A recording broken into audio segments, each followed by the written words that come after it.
slide.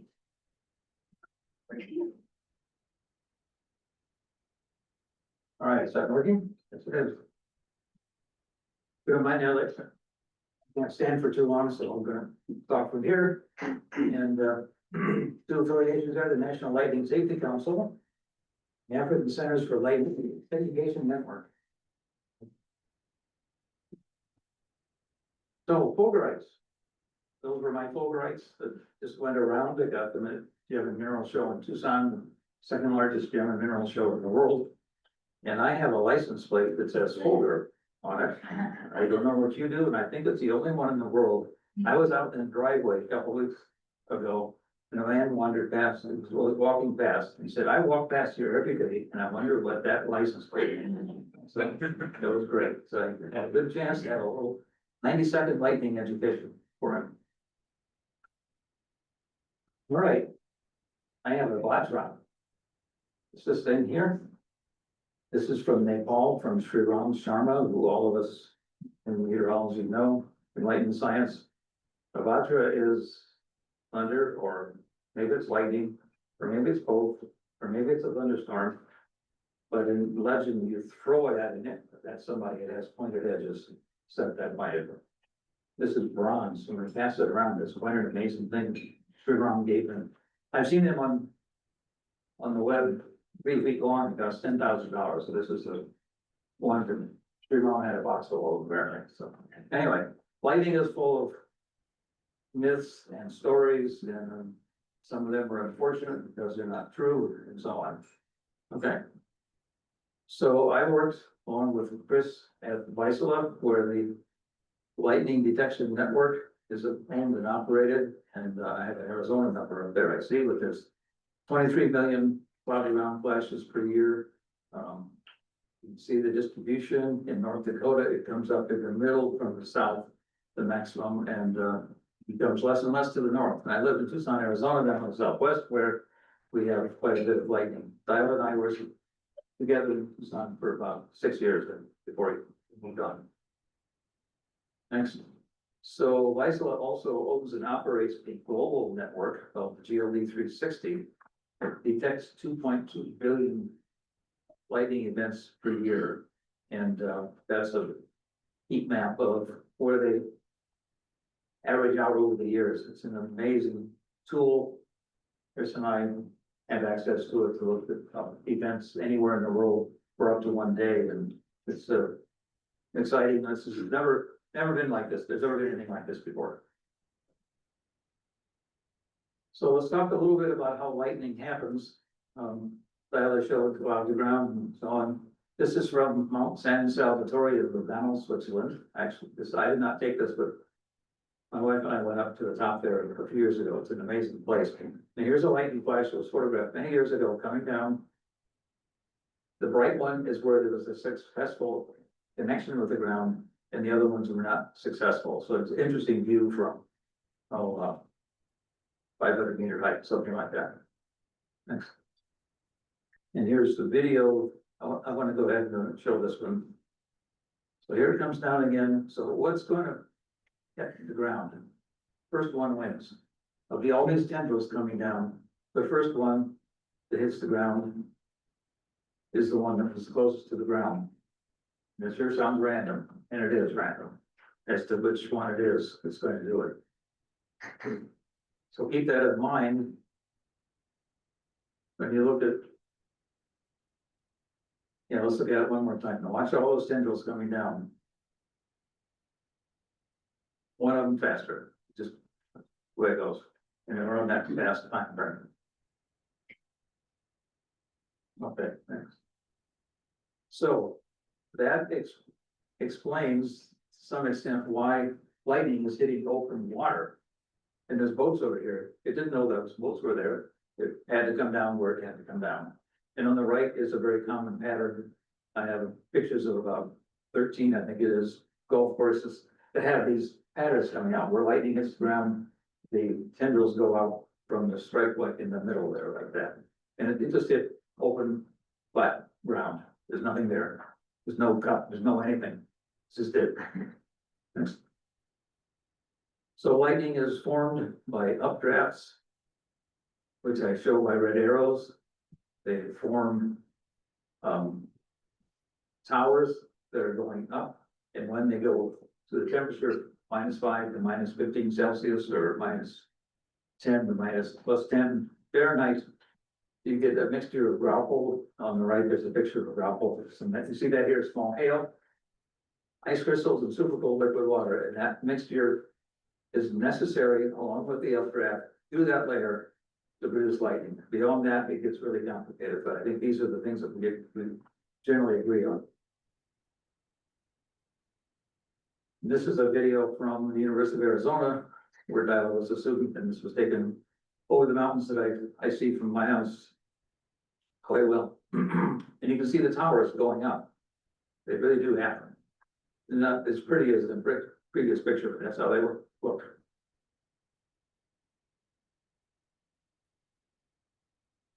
So the monsoon is starting up next week in Tucson, and I'm gonna see these sorts of storms many days. After being hot for 3 months, it's ready. I'm ready.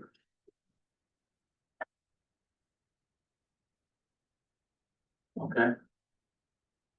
So these are some questions that are in that book that Dial just handed out, and I see that this is on the little white sheet here too. Use a cell phone during the thunderstorm. Yes, I'll let you go ahead and answer these for yourself.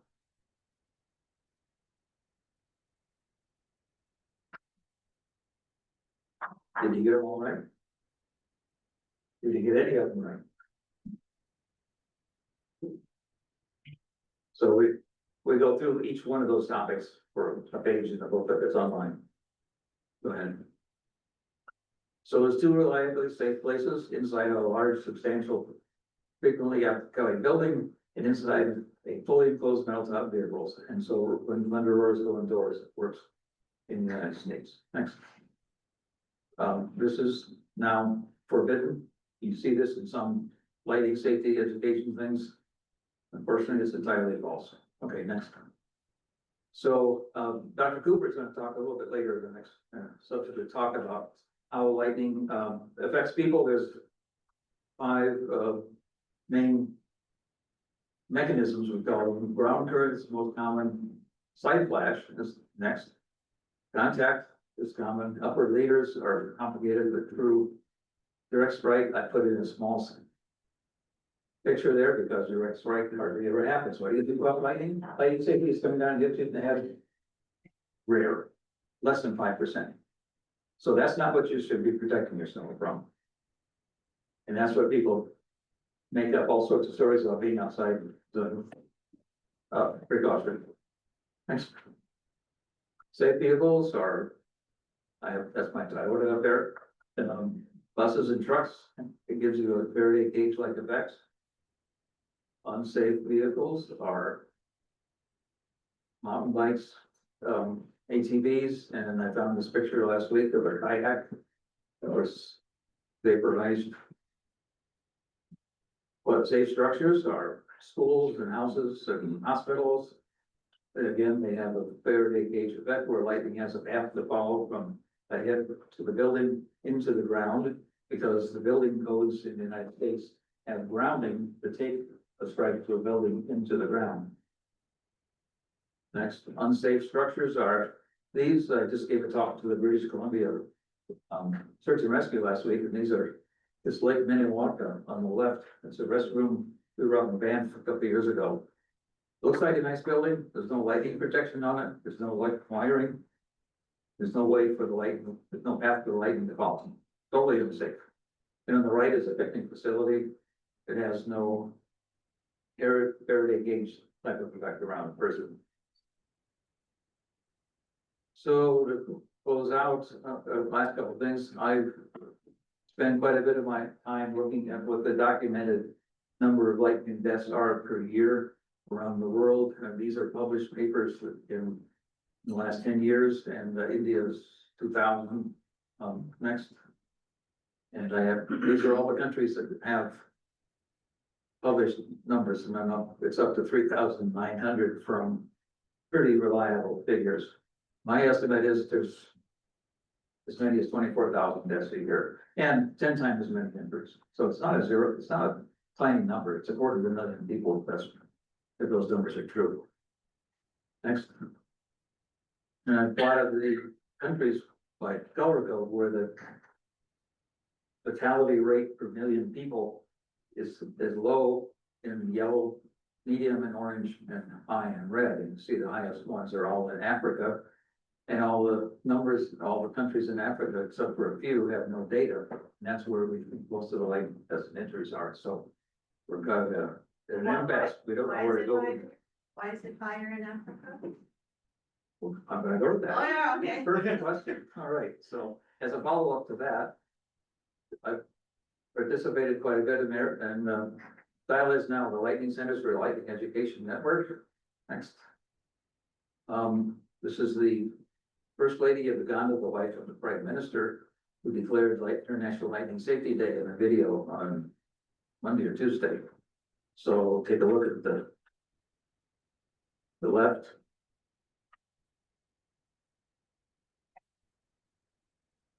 So that was the event that prompted the formation of the African Centers for Lightning Education Network. So the next will show what the problem is. Next one. This is a typical school in Africa, and in particular, we're working in Uganda for a number of reasons. When they want a school building, they put in a concrete base if they can afford it. They get out they make some bricks locally, take them 10 feet over, build a building, put a roof on it. There's no wiring, there's no plumbing, and so there's no path for the lightning to go, and so kids are killed inside often. There was a case just last week of two kids killed, 20 injured. So here's a case of last July in Nebi School.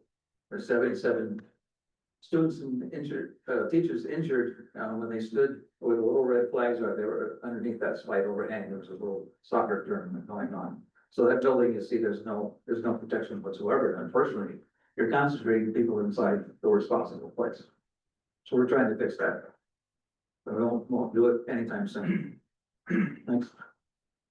So there's two things mentioned here. One is the booklet that I just handed out. It's in a little white square here. It's online in 5 languages. And on the right is a booklet that Tyler and I wrote about Arizona lightning. It's available on Amazon, everywhere else, but it's about Arizona lightning, but it has a lot of the lessons about safety and other things that we're talking about here. So that's my presentation. Thank you.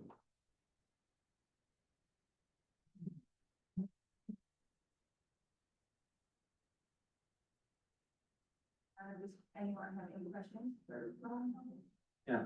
So lightning rods are a good idea, but are they not necessary when you got the good plumbing? Or are they still better idea than just relying on your plumbing as a ground? Well, I don't think hardly any of us have lightning rods in our houses. Because I used to see them a lot more than I do now. That's what I. And where did you see it? I grew up in Indiana and close to a farming background. Barns had, and how much wiring and plumbing do barns have? Next to nothing. And so barns were hit and burned to the ground. I remember going out and seeing some burned to the ground. So lightning rod is extremely effective if it's sold properly and saves the barn. For the house, it's a matter of security if you feel that way, or if you have a small business inside of your house, like working on a computer all the time, and you just don't want to have power service running through and wiping out your computers every 6 months. Put that in. Surge protectors are also a really good idea. So yeah, lightning rods on the schools that we're protecting in Africa, we're putting on lightning rods because there's absolutely nothing there to channel it down, and it costs a lot of money. Lightning is very strong. You need a thick cable. It has to be put in right. It cannot be done willy-nilly. It's unfortunately people are putting one up in this middle of a village and saying, no, we protected the village. It's only good for 30, 40 feet, right? So, yeah, it's expensive and it works. So we have it now in the villages where we put protection on schools in Africa. People go to the school because they know they're safe, because their houses are not safe. They're unsafe. Now, On those really tall buildings in New York and Chicago, if I worked in that building, would I know if the building got hit by lightning? apparently not, what I've been hearing. Okay, Yeah, you see a bright flash, but I don't think you really feel anything. There's such a large amount of mass there for to go through, yeah. Another question about when the thunder roars go indoors, and you're starting to just hear a little rumble. So, don't ask questions. Doesn't matter if it's in cloud or cloud to ground, done, go. That's a hard rule, isn't it? Yeah. So unfortunately, the last thing is that in Africa, you don't go indoors. You have nowhere to go because the school, the buildings are not safe. Society is not safe. I mean, it's really a bad situation. That's why we see such large numbers there. Good thing. Any different than electric vehicles?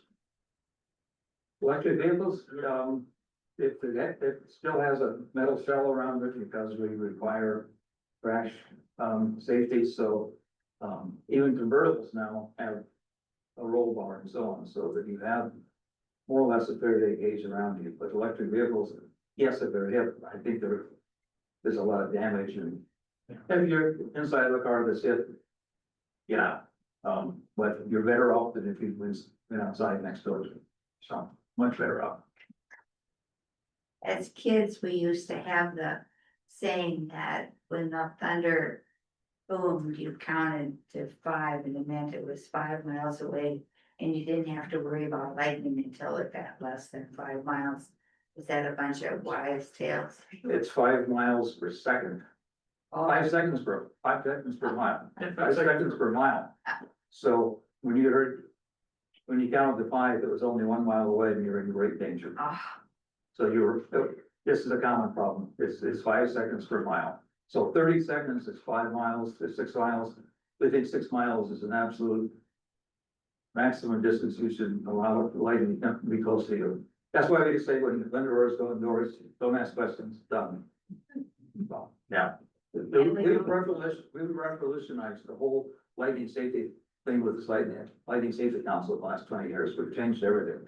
and we all ran for the open porch so we could watch the thunder and the lightning. Well, I would like that, but you should not. And we survived in South Dakota, no less. I would be there. I'm still here. I just wanna add into that is lightning can travel, so usually a lightning can travel 20 to 30 miles. So even, it doesn't originate overhead, it can travel a long distance and strike another place. Oh, for the blue. It's called the boat of blue, from the blue, and then Chris are gonna mention that from the, South Carolina. And then I show the longest lightning on record, that was traveled 477 miles. So lightning can travel a long distance. So when thunder was going through, whenever you hear thunder, you are in the danger zone. Is there any other questions for Ron? Okay, so the next talk is from John Jensenius. He's been working on lightning safety and worked at the National Weather Service for more than 30 years.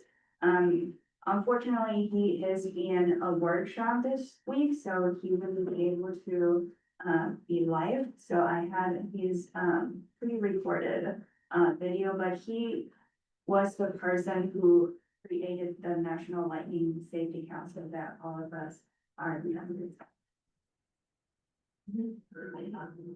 Hello, I'm John Jensenius. I'm a meteorologist and lightning safety specialist with the National Lightning Safety Council. I'd like to talk to you today about lightning safety and some of the information on the National Lightning Safety Council website. But first, let me give you a little bit of information on my background. I was a meteorologist with the National Weather Service for 41.5 years. In 2000, I organized the NOAA Lightning Safety Team, and we initiated the first National Lightning Safety Awareness Week in 2001. I served as the National Weather Service Lightning spokesperson for 19 years until I retired in 2019. And we started the National Lightning Safety Council in 2015. Since 2006, I've tracked and documented U.S. lightning fatalities, and I maintain the National Lightning Safety Council website. Here's a look at all the lightning deaths since 2006. Each figure in that pictograph represents a man or a woman that was struck and killed by lightning. For each lightning fatality, we estimate there are about 10 close family members impacted by that death. A father, a mother, a wife, a husband, brothers, sisters, and children. So it's important to remember that when you're looking at this graph, we're not talking about 500 people impacted. We're talking about 5,000 people impacted by these lightning deaths. When we think about saving lives from lightning, we have to understand human behavior around thunderstorms. First of all, there's a balance between safety and convenience. If you want to be safe, you have to be willing to be inconvenienced. And if you're not willing to be inconvenienced, you can't be safe. Weighing in on the side of danger is temptation. What are the chances? And that temptation can lead to a dangerous situation. How do we counterbalance temptation? Well, we counterbalance temptation with a perceived threat. If a person perceives enough threat, they're going to err on the side of safety. And that's what we want to see. So how do we increase the perceived lightning threat? Well, we do it through education and awareness. And you'll probably hear some of these from other people. In terms of education, no place outside is safe when a thunderstorm is in the area. Lightning can strike 10 miles from a thunderstorm. If you hear thunder, even a distant rumble, you're already in danger. And you should always wait 30 minutes after the last thunder before returning outside. In terms of awareness, people need to be aware of recent incidents so that they do know that lightning strikes. It does kill people and it does injure people, some with debilitating lifelong injuries. People need to be aware of the forecast before going out.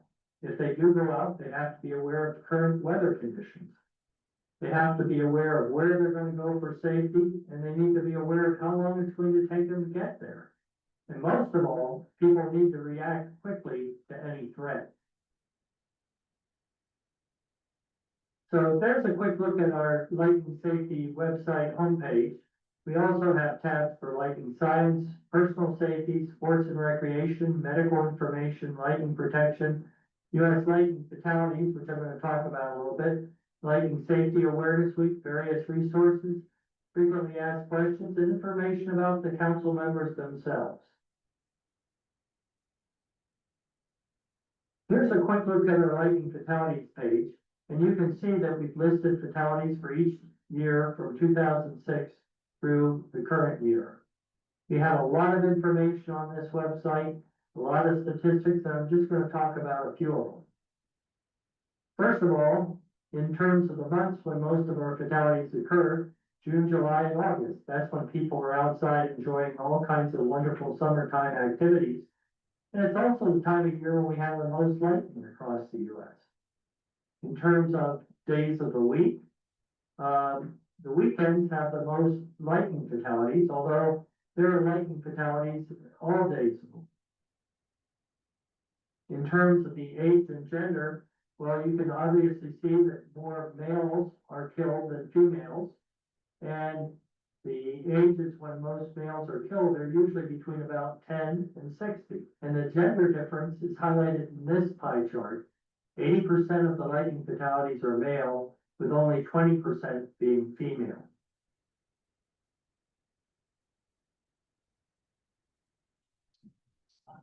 In terms of activities, leisure activities account for about 63% of the fatalities. Work accounts for 19% of the fatalities, and daily routine counts for about 15% of the fatalities. This is our deadly dozen. These are the activities that contributed most to lightning fatalities between 2006 and 2024. As you can see, many of these are outdoor leisure activities: fishing, going to the beach, boating, camping, social gatherings, and things like golf or other sports. So that was just a quick look at our lightning fatalities webpage. There's a lot more information available from that page, anything from looking at lightning fatalities across the map to looking at state fatality lists or lists for various activities. So what have we accomplished in the 25 years since we started National Lightning Safety Awareness Week?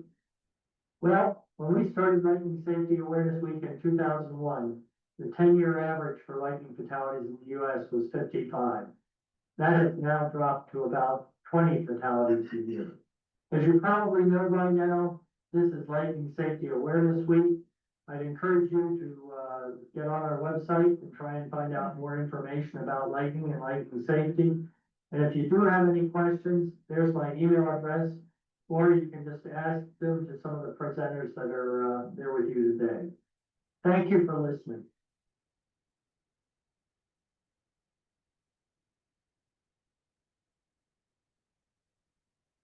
Okay, so our next speaker is Chris Vagasky. Chris Vagasky is the manager of the Wisconsin Environmental Mesonet, a network of weather and soil monitoring stations across the state of Wisconsin. He started there in April 2023 after 8.5 years at Vagasky. In his role as Wisconsin, Chris manages the day-to-day operations of the Mesonet and is tasked with growing the network from 14 stations to nearly 100 stations. Chris holds a bachelor's degree in operational meteorology and a master's degree in applied meteorology, both from Mississippi State University. He's an active member of both the American Meteorological Society and the National Weather Association.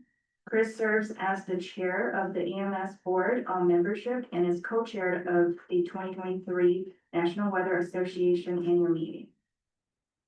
In addition to developing a statewide weather station network in Wisconsin, Chris also conducts research with lightning data, including its use in safety applications and lightning in volcanic eruptions. He also helps cities, businesses, and other organizations to improve their weather communication and preparedness.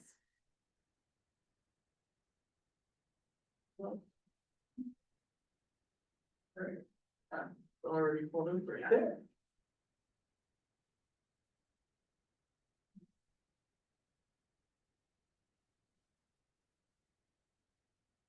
Thanks, Skyla, for that introduction, and I'm very, very disappointed in this picture because that's my hometown Detroit Tigers playing baseball during a thunderstorm.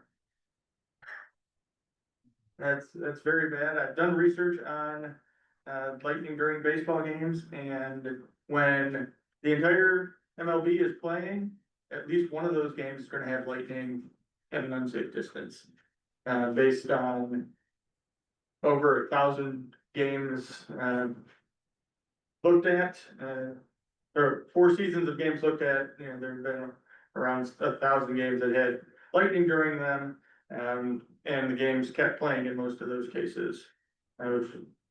Something that we're trying to work on, and eventually we'll get MLB to understand just what the danger is. So why does lightning safety matter with respect to outdoor recreation? Well, a couple weeks ago, a couple men survived a lightning strike on top of Torrey's Peak in Colorado. They had to have a very high, very expensive, record-setting helicopter ride to bring them back down to Mile High and safety. Just a couple of days ago, and we're going to talk about this in more detail, 20 people were injured at a beach in South Carolina. And we see a lot of incidents in Africa and other places around the world where people are outside enjoying different activities, playing soccer, going on hikes, going to weddings when lightning strikes and dozens of people are injured or killed by lightning. We've said already a couple of times when thunder roars go indoors, and we mean it. In the United States, going back, and we can add in last year's 12 lightning fatalities, more than 99% of the fatalities that have occurred when people were outside. There are only 3 that occurred when somebody was inside a building or in a vehicle. in one of those cases, there's a person standing up against a window in American Samoa when lightning struck. And because they were up against the window, they didn't have that Faraday cage protection. There was a man in Mississippi in 2006 who was on a corded phone when lightning struck and the electricity came through the phone wires. And then a couple of years ago, there was a man that was driving a car in Pennsylvania when lightning struck a tree. The tree then fell on the car. So those are the only 3 out of nearly 500 fatalities in the last almost 20 years where people were in what should normally be considered a safe place, and then died. So again, when thunder roars, go indoors. If you do that, it's almost a guaranteed safety. You saw this from John, and we're talking about outdoor recreation. 63% of those lightning fatalities, of those almost 500, were related to leisure activities. This breaks that down even further. So water-related activities, playing sports, camping, horseback riding, riding bikes, doing yard work at home, and other different things that you may consider leisure. So that's the majority of the activities that result in fatalities, because we are now much more of an indoor society. In the 1940s, the 1950s, we were seeing 300, 400, 500 people a year that were killed by lightning in the United States, because we were working out in farm fields a lot more. We were doing a lot more outdoor work. And as things transitioned to a more indoor society over the last 80 years, those numbers have come down substantially, especially with respect to working. And now we do a lot more of our outdoor activities being recreational.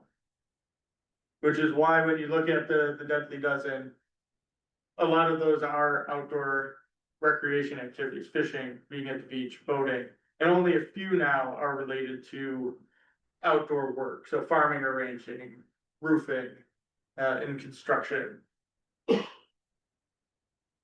Ron showed a very similar image to this one. He showed lightning flashes. I'm showing lightning strokes. There's also lightning ground strike points. There's a lot of all these different lightning terms and people don't really understand what they all mean. So I have a really good video that shows you the difference between a lightning stroke, a lightning flash, and a lightning ground strike point. It's a pretty quick video, but we'll let it cycle through a few times. This is a video from Wyoming. This whole thing that you just saw is a lightning flash. So the way I like to describe it is when you look outside and you see lightning flickering, that whole flickering process is the lightning flash. Each of the flickers of that lightning flash are the lightning strokes. A lightning stroke is the individual electrical discharge of lightning. And we see that most of these hit in different parts of the ground. So then the ground strike point is where that lightning actually hits the ground. Some work that Ron and I did and published last year, about 23 million lightning flashes a year that are made up of 55 million lightning strokes, and they hit about 38 million spots on the ground every year. As Dyla had mentioned at the very beginning, it comes down from the cloud at more than 200,000 miles per hour. So you're not getting away from it once it decides to come down out of the sky, heats the air around it to around 50,000 degrees Fahrenheit. That rapid heating causes rapid expansion of the air, and that's what thunder is. That's the shock wave that emanates away from the flash of lightning. It's thousands of times more current than runs through your walls. So if you think of the plug that you plug into your wall to charge your cell phone, to power your microwave, that's 15 to 20 amps in most cases. Lightning, we measure in thousands of amps, 15,000, 50,000, 150,000 amps. So that's a lot more electricity being discharged through a lightning flash than through the walls. And we aren't going and sticking forks in outlets, and we keep our kids from sticking forks in outlets. Because we don't want them to get 15 amps of current. So let's try and avoid 15,000 amps of current. And it's only as big around as a golf ball. It looks a lot bigger because of how bright it is. But lightning itself, the lightning channel is only about 1.5 to 2 inches in diameter. So it really doesn't hit that many parts of the ground. It doesn't take up a lot of space on the ground when it strikes, which leads to some of the safety information that we're able to provide, like keep moving to a safe place, because you're very unlikely to actually be struck by lightning just because of how small it is and how infrequently it strikes the ground. Two very important things about lightning. One, you can't predict when and where it's going to strike. So when you hear thunder, you are in that danger zone. You can't predict, okay, it's going to strike 3 blocks over from me and not me. Because we can't do that. You need to get to that safe place.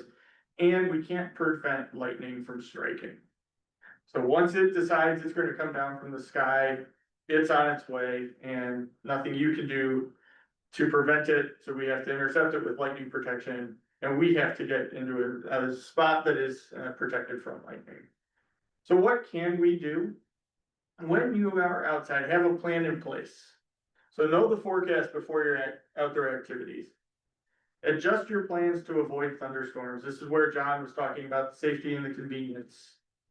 Know where your safe places are. Know where that nearest fully enclosed metal vehicle is. Know where that substantial building is. And end your activity when thunderstorms occur.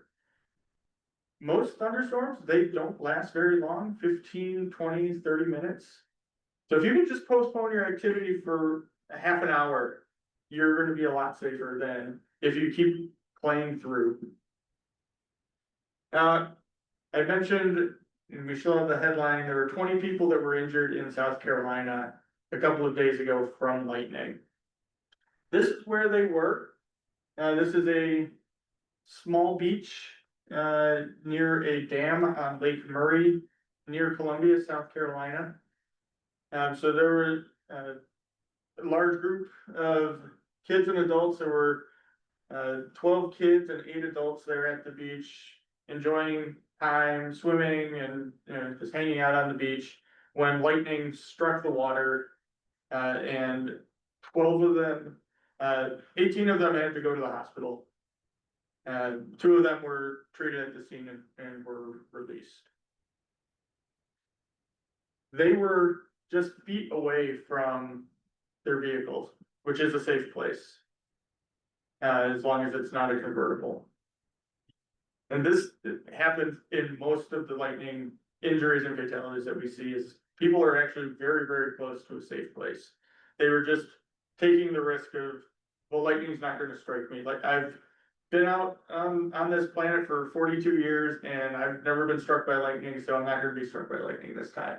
And that's a bias that a lot of people have, is it's never happened to me before, so why is it going to happen this time? Well, 55 million lightning strokes come down and hit the United States every year. There's always a chance that that next stroke is going to be the one that actually does come down and hit you. So here's a radar image or radar loop of what was going on in that event.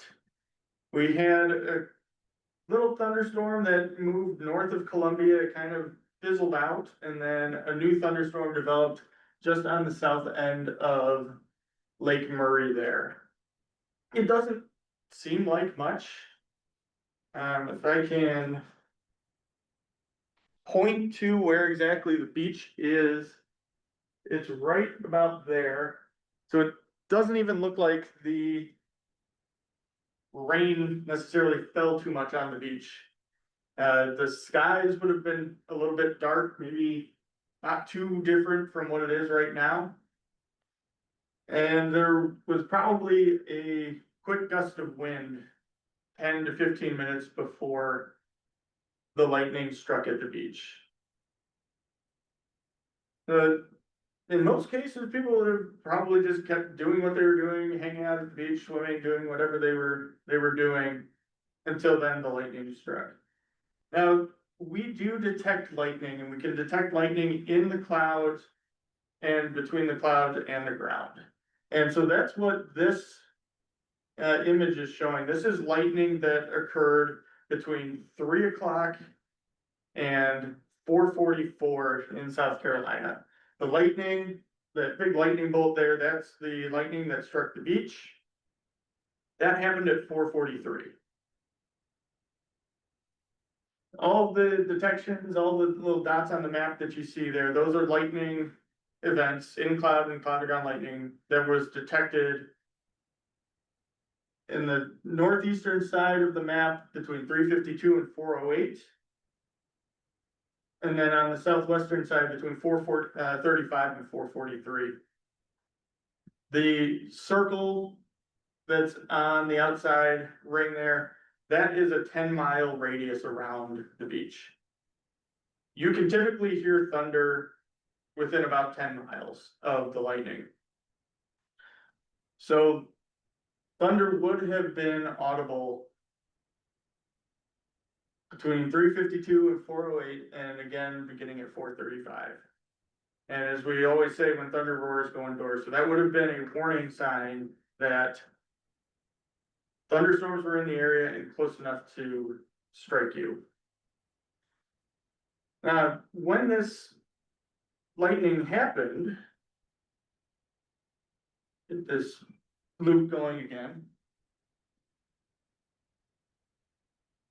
The thunderstorm was here and the beach was here. So it wasn't necessarily raining and the storm had already moved on.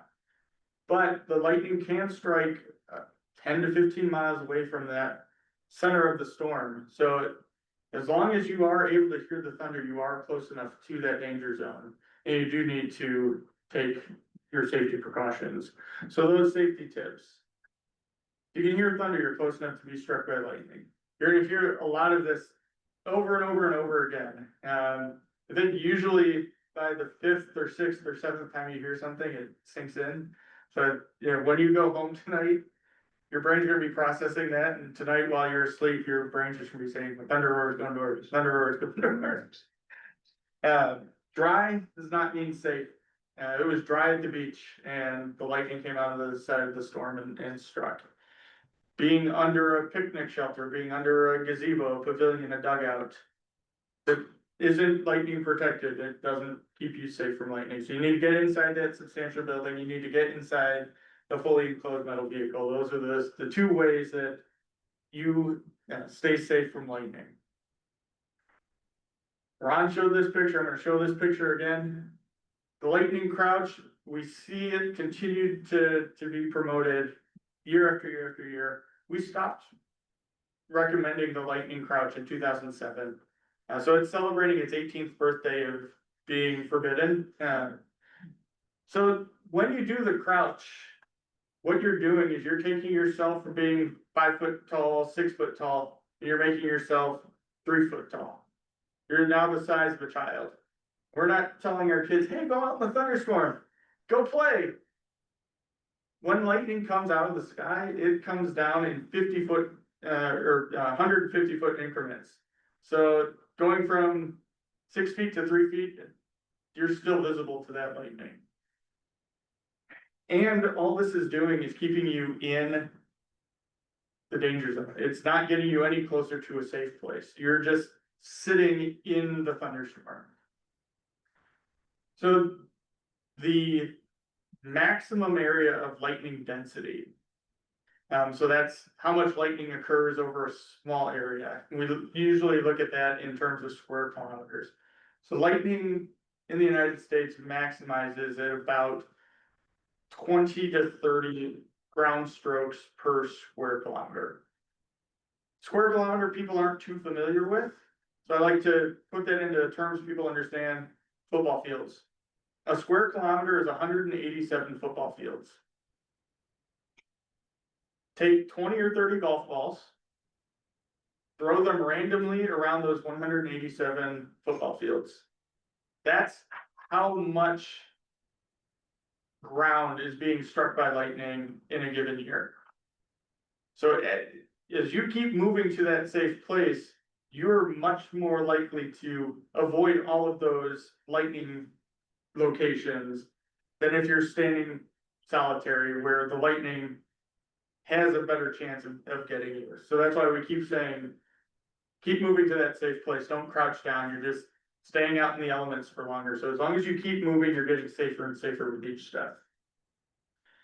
I want to also, here at the end, if you know anybody that is in charge of an outdoor venue, a golf facility, a community, a park, a beach, the National Weather Service, with help from us at the National Lightning Safety Council, has developed toolkits for lightning safety that allow you to create your own lightning safety plan. So you can put these into place. If you're at a stadium, or if you have a high school athletic director that you know, you can work with them to create lightning safety plans through these toolkits that the National Weather Service has put together, so that they know when they can start sending people to safe places, when they can restart activities. So the lightning safety toolkits, these allow you to put in your address, how many people you have around, how long it's going to take to get to shelter, or your lightning safe place, so that you can then just have a pre-planned lightning safety plan for whatever outdoor activities you have. So you can stay safe from lightning during outdoor recreation. Know the forecast and be prepared to adjust your plans. Know where the safe places are, and encourage others to keep lightning safety in mind. And doing that, you can help us with our goal of getting that number of lightning fatalities from 20 a year down to 0 a year. So thank you again for your attendance to this workshop. Everything that you're doing is already helping us to keep promoting lightning safety. I'm happy to answer any questions you may have. Full enclosure is best, but does a metal roll bar provide some protection if you happen to be in the wrong place, the wrong thing? It does some. It's not going to give you that full protection, because if their roll bar is only a few inches wide, and if that lightning strikes the cloth instead of the roll bar, that lightning is coming right through the cloth. So it does provide some, but it's not complete protection. One more question, if you are caught in the wrong place at the wrong time, you just dispelled a lot of myths here, but is there a best thing to do if you just not get endorsed? It's keep moving towards that safe place. Even if, I get that question a lot from people that do hiking in the backcountry. I'm up at 14,000 feet. Well, keep moving down towards the safe place. That thunderstorm is gonna start rolling out. Even if you have not made it all the way back to your safe place, and you still want to reach 14,000 feet, you can turn right back around and get back up there. But as long as you keep moving towards that safe place, you're getting yourself safer and safer with each step.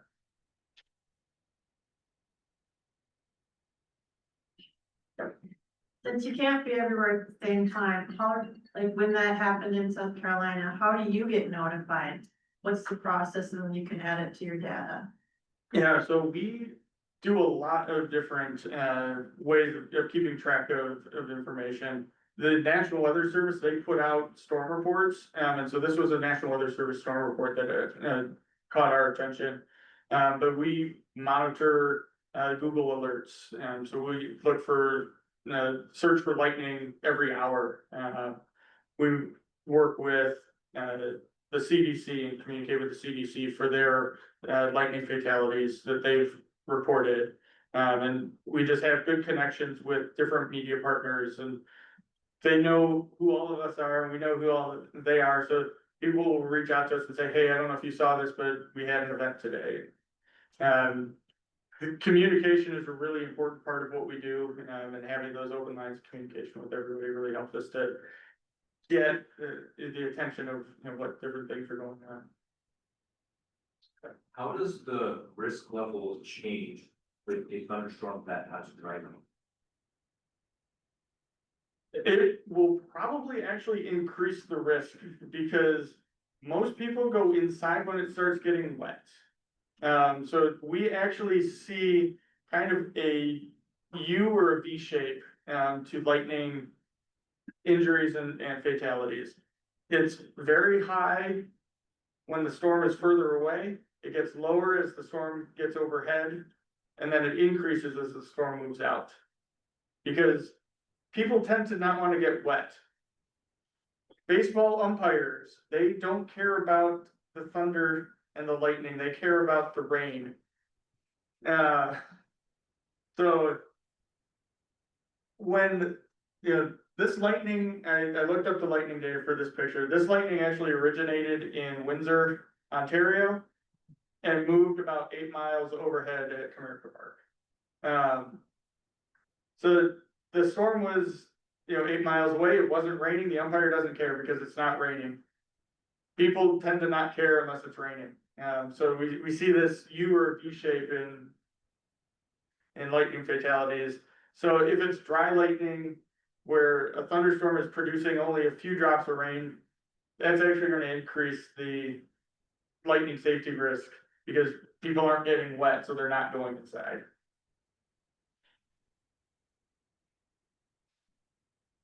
Is the average lightning strikes per year fairly the same, or have you seen an increase? Yeah, I get this question a lot, and we have really good lightning data going back from the Lightning Detection Network for 20 to 25 years, and we actually have satellite data for about the same amount of time. And it's been fairly consistent over the United States and globally over the last 20, 25 years. It fluctuates 5 to 10% any given year. Just some years you get more thunderstorms, some years you get less thunderstorms. In 2020, the COVID year, we actually had a really big decrease because of all sorts of different things. Less transportation meant less particles in the atmosphere, which meant less clouds and less thunderstorms. But it's been fairly consistent. There are researchers who are trying to understand, as temperatures warm, as temperatures cool, whatever, what's going to happen to lightning. Based on the data that we have, it's been consistent, and until it starts doing one thing or the other, we're going to keep looking at it to understand what exactly is going on. I have a different question. So, I know that this isn't a large thing, but does cloud seeding affect lightning strikes at all? I know that's probably localized. Yeah, the cloud seeding, and I know that there's a lot of cloud seeding that actually goes on in North Dakota in the middle of the summer.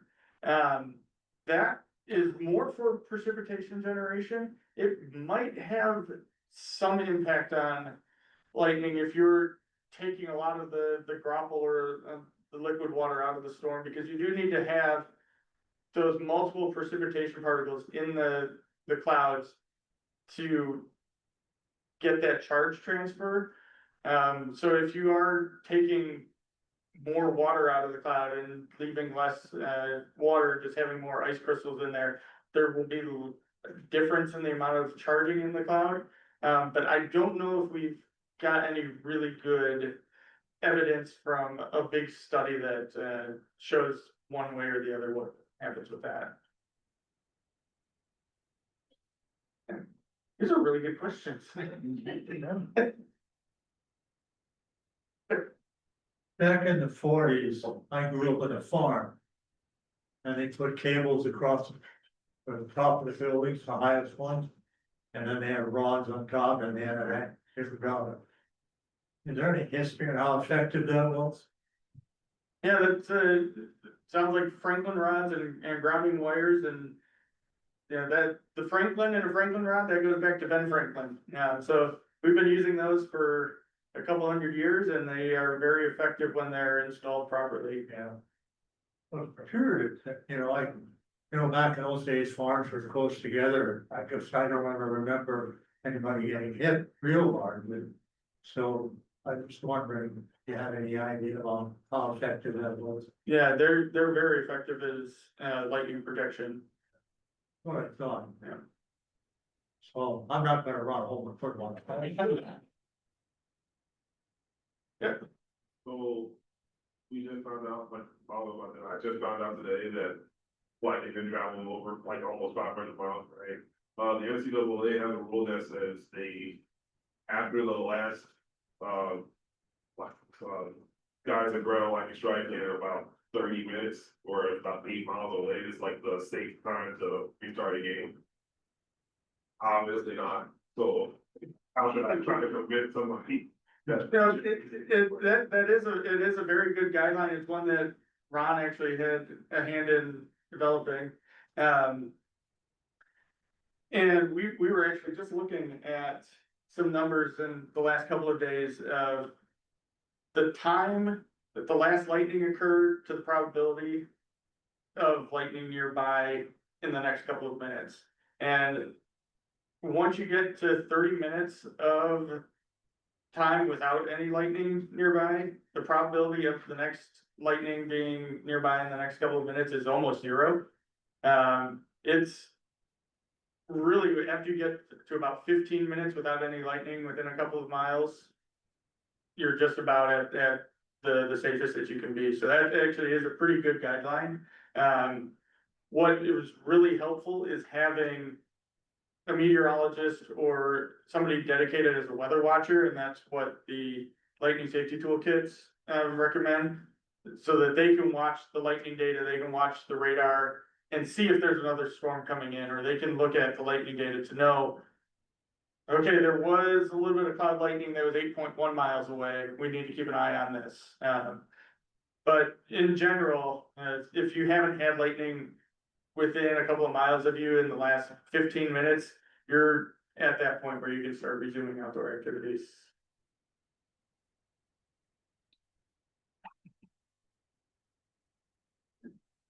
I'll hand it back over to you.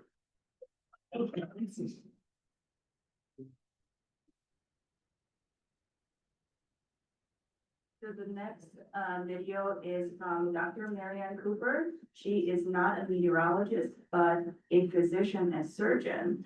So she has been working with us meteorologists for probably more than 30, 40 years. But she does injury mechanism studies on lightning survivors. So her talk will be about the injury mechanisms. Good afternoon. My name is Marianne Cooper. I'm an emergency physician by training, and I'm going to be talking to you today about medical types of lightning. The reason I'm pre-recording this message is I also direct a nonprofit, a non-medical nonprofit in Uganda, where the incident that precipitated International Lightning Day happened, where the 18 children were killed and 38 others injured. Let me share my slides here with you and enlarge them and see if we can get that to go up. Okay, so these are some of the children that were injured. They're adults now, and I've met some of them in my trips to Uganda. Well, why was I invited to speak? Well, I'm an emergency physician. I'm not a meteorologist or a cloud physicist or some of the other experts that you're going to be hearing today. My area of interest was electrical injuries, and then I started working more in lightning and was in on the team that developed the original lightning safety guidelines back in 1998. I've been working with the National Weather Service as a trainer and on Lightning Safety Week and now on the National Lightning Safety Council. Been working with folks since the early to mid 90s on this. I'm a retired professor from the University of Illinois. And as I said, I've been directing this nonprofit in Africa that's concerned with decreasing deaths, injuries, and lightning across Africa, which is a huge task. But how are people injured? Well, there's several misconceptions. First of all, yeah, there's a lot of amperage and a lot of voltage, but it's not like a high voltage electrical injury. It's so short that less than a third of our survivors have any kinds of marks on their skin at all. It's not a burn injury. So it's not like high voltage injuries. It's also not like a gunshot wound. It's not like it comes in one spot and goes out the other, and there are no entry or exit wounds because It's an electrical field, and it's an electrical field effect. Think about it like a fire hose. If you were spraying a fire hose out onto your patio, everything would get wet, right? Okay, well, it affects a large area and may affect several people in the area as well. There's lots of energy, yes, but most of the energy is dissipated in light and heat and sound. Even more is wasted when it strikes an area. So that if it hits the ground, it's going to spread out in all kinds of different directions. 90 to 95% of lightning energy is dissipated indirectly like that. So that the dose of electricity, the dose of energy that actually gets to the person is minimal compared to those huge numbers that the media wants to throw at you every time you talk about lightning. Well, there are several ways you can be injured by lightning, but direct strike, which is what most of us know about, is the least of these. It's the smallest number. Only 3 to 5% of the deaths are caused by direct strike. Okay? Contact on injury is where you're touching something that has been hit by lightning in a distance, like plumbing or wiring that comes into your home. Used to be from landline phones, but hardly anybody has those now. But what we're starting to see is cell phones on chargers, and it comes in through the electric line and gets the person that's doing screen time. Side splash is one of the reasons we tell you not to stand under trees when it's raining. A small proportion of the lightning goes, this splashes across to a person that is standing close to it. The majority probably goes down through the tree into the ground, but a smaller part gets to the person sometimes and can cause injury or death. An upward leader, now this is something that most people don't even think about, but when a charged thundercloud comes across the land, it induces an opposite charge in anything that's underneath it, whether that's a TV tower, whether that's a person, whether that's the metal bleachers in your football stadium, or whether it's a blade of grass or a cow. Well, even this doesn't even have to meet up with the lightning for it to cause injury. Even if lightning hits at a distance, there's enough charge in here that as it falls down again, the person can still be seriously injured or killed. Ground current, we think, causes about half of the deaths. You can see that when lightning hits the ground, it spreads out in every different direction. So there's actually only a small portion that's getting to anyone that's standing close. If 1 foot's closer to the strike point and 1 foot's further away, you have potential difference between feet, and energy will go up one leg and down the other. Now, on top of all of these electrical effects, if you happen to be standing very close to a lightning strike, think about it, that huge temperature of like 4 or 5 times the heat of the sun, which is what the media tells you about, is going to expand the air explosively. It's like being close to an IED. So it's what we call barotrauma or pressure trauma. Ryan Blumenthal concluded that this was close to about the equivalent of a 10 kilogram TNT bomb. So if you put all of these effects in a pie chart, which we all like to do in science, you'll see the relative amounts of these. So direct strike's really a small part. We don't know how big the barotrauma effect is, and of course it overlies all the electrical. Now this is the mechanism of injury in a developed country. We don't know what it is in developing countries. So what should you do if you're near someone who's injured? Well, first of all, assess the situation. You may still be in the middle of an active thunderstorm, and you certainly don't want to create more victims by you going into an area of danger.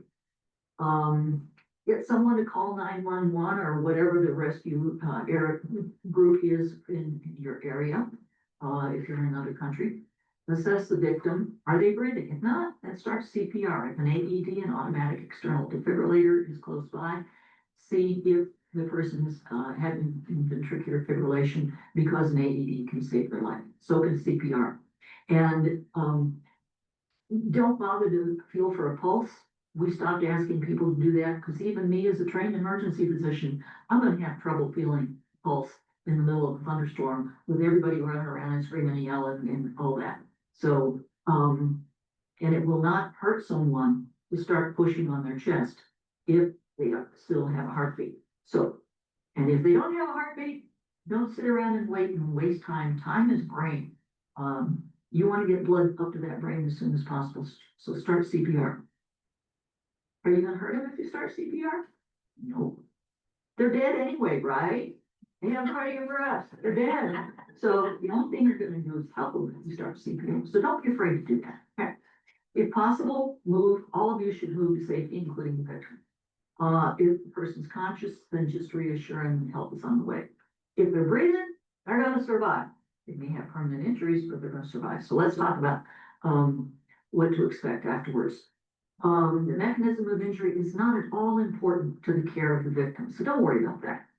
The immediate effects, first of all, 90% survive this, but as many as 70% are going to have disabling or permanent effects that we're gonna talk about. Lightning is not a burn injury, as I said before. Burn injuries are minor when they do have them. Less than a third of our survivors have any kind of marks at all. Lightning is an injury to the nervous system, to the brain and the heart rate. The immediate effects, about 80 to 90% have loss of consciousness. Many will have what's called coronal paralysis, lightning paralysis, inability to move the legs or arms for seconds to minutes, which can prevent them from escaping the thunderstorm.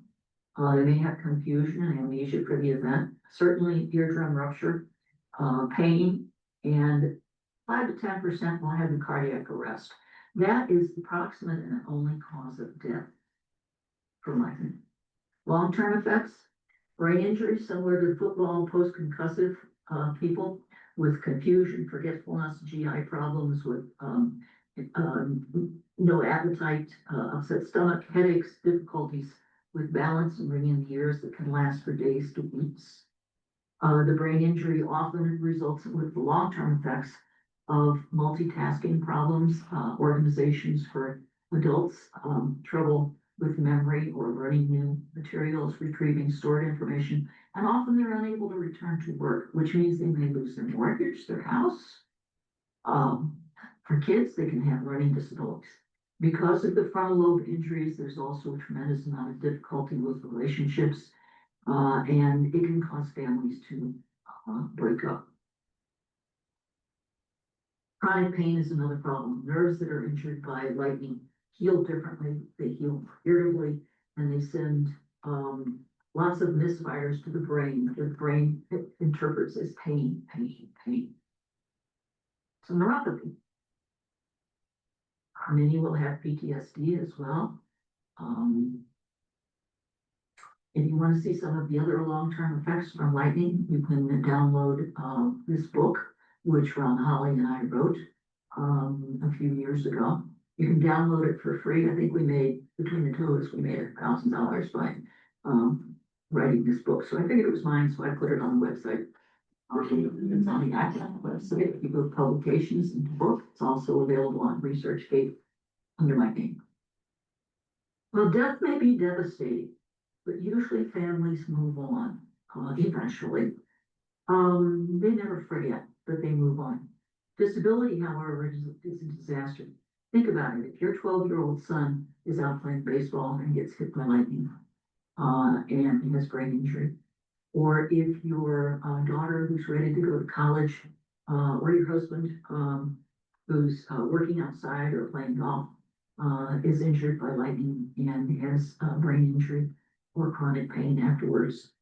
If they're in a wheelchair, if they're unable to go back to work, you're going to be their caregiver for the rest of their lives. It's a very difficult transition. Thankfully, there's a support group for this that's been around for about 35 years. Lightning Strike and Electric Shock Survivors International. They've done wonderful things with survivors and with their families. So if you know anybody who's been injured by lightning, I urge you to refer them to the Lightning Strike and Electric Shock Survivors group. Thank you.